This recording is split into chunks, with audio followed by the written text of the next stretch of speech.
Assalamualaikum warahmatullahi wabarakatuh. Halo anak-anak kelas 9. Bertemu lagi dengan pelajaran Bahasa Lampung hari ini bersama Ustazah Qori Hidayati.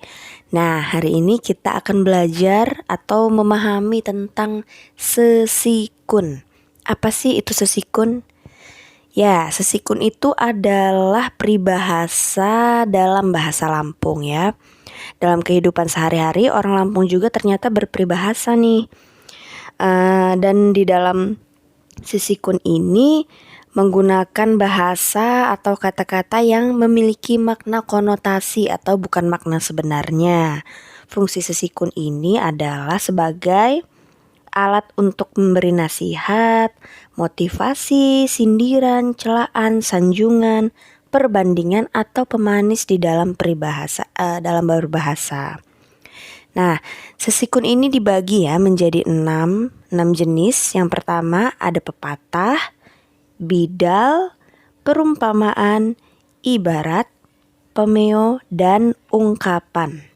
Langsung saja kita masuk ke pengertian dari masing-masing pembagian sesikun atau peribahasa tersebut. Yang pertama, pepatah. Pepatah adalah sesikun atau peribahasa yang memiliki makna kiasan tentang keadaan atau tingkah laku seseorang. Contohnya nih ya, aki sekom pandai ngekoh, yang artinya sedangkan semut saja pandai menggigit. Maknanya, seseorang yang terus mengalah kalau terus dihina saja tentu bisa melawan juga. Contoh yang kedua, api saya ditanam, sina saya tuwoh. Artinya, apa yang ditanam itulah yang tumbuh. Maknanya, apabila kita menanam kebaikan, maka tumbuh kebaikan. Begitu juga jika kita menanam kejahatan, maka yang tumbuh juga kejahatan. Lanjut ke sesikun yang kedua, yakni bidal. Bidal adalah sesikun yang digunakan untuk memberi peringatan, sindiran, motivasi, atau hinaan. Contoh, yang pertama, batu campak dilita, mak gula gulik lagi. Artinya, batu yang jatuh ke lumpur tak akan bergerak lagi. Maknanya, sindiran kepada orang yang mendapatkan keuntungan tidak ingat kepada keluarganya. Contoh kedua, betik dang betik ga, jahat dang kerantara. Baik jangan terlalu baik, jahat jangan ditampakkan. Artinya atau maknanya, dalam pergaulan harus mempunyai batasan. Jika baik, pakailah tata krama yang semestinya. Jika tidak senang, jangan dijadikan bahan umpatan atau jangan terlalu kentara. Selanjutnya, contoh sesikun yang ketiga, yakni perumpamaan. Perumpamaan adalah sesikun yang menggambarkan keadaan atau perilaku seseorang dibandingkan dengan alam sekitar. Nah, perumpamaan ini diawali dengan kata gegeh dalam dialek O atau gegoh dalam dialek A. Bermakna seperti atau bagaikan. Contohnya, gegoh nilengko wai, seperti mencurahkan air.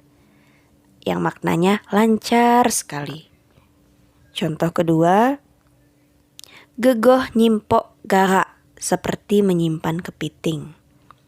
Artinya atau maknanya menyembunyikan benda yang tidak bisa diam. Contoh lagi nih dari perumpamaan. Gegoh lepang jamaderian, seperti ketimun dengan durian, atau lawan yang tidak sebanding. Lanjut ke sesikun yang keempat, yakni ibarat. Pada hakikatnya, ibarat ini sama dengan perumpamaan.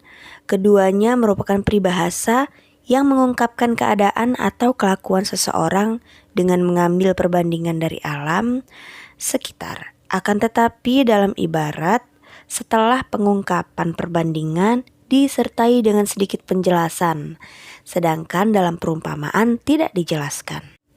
Nah, contoh dari ibarat ini, gegeh ilmu pare, tambah ngisei, tambah sungguh. Seperti ilmu padi, semakin berisi, semakin merunduk. Yang maknanya tidak sombong meskipun berilmu, harta atau pangkatnya semakin meningkat. Contoh kedua, gegeh ngalau layangan pegat, kesejauh kesegeca, yang artinya seperti mengejar layangan putus, semakin jauh semakin tinggi. Maknanya, kerugian yang bertambah parah semakin diusahakan untuk mengulanginya, semakin bertambah kerugian itu. Selanjutnya jenis dari sesikun yakni pemeo. Pemeo adalah kata-kata yang menjadi populer, baik yang mengandung dorongan semangat berupa olok-olok, ejekan, ataupun yang berupa sindiran.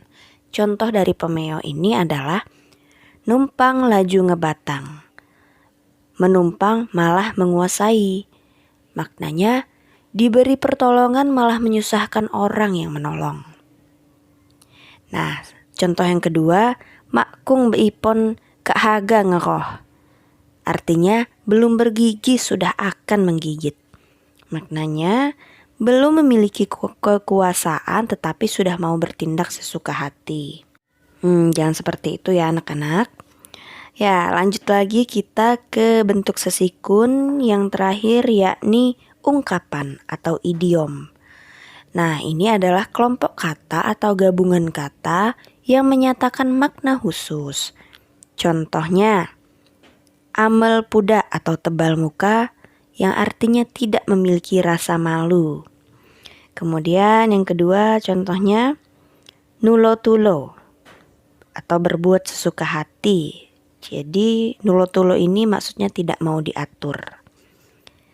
Ngacas-kacas artinya tergopoh-gopoh dan tidak memperdulikan sekitar. Contoh lagi nih, riak rahai yang artinya bersukaria. Contoh lagi nih, sulak sulai atau seluk beluk. Contoh lagi nih, lucu-lucu ya, ngesasai ngesusui, terburu-buru tanpa dipikirkan terlebih dahulu. Nah, anak-anak, itu tadi sesikun dan jenis-jenisnya. Ada berapa tadi? Ada 6 ya. Pepatah, bidal, perumpamaan, ibarat, pemeo, dan ungkapan. Nah, selanjutnya mari kita lanjutkan mengerjakan tugas bahasa Lampung untuk pertemuan kali ini. Ustazah akhiri, semoga kalian bisa menyerap ilmunya ya, bisa ingat materi ini. Wassalamualaikum warahmatullahi wabarakatuh. Tabi pun.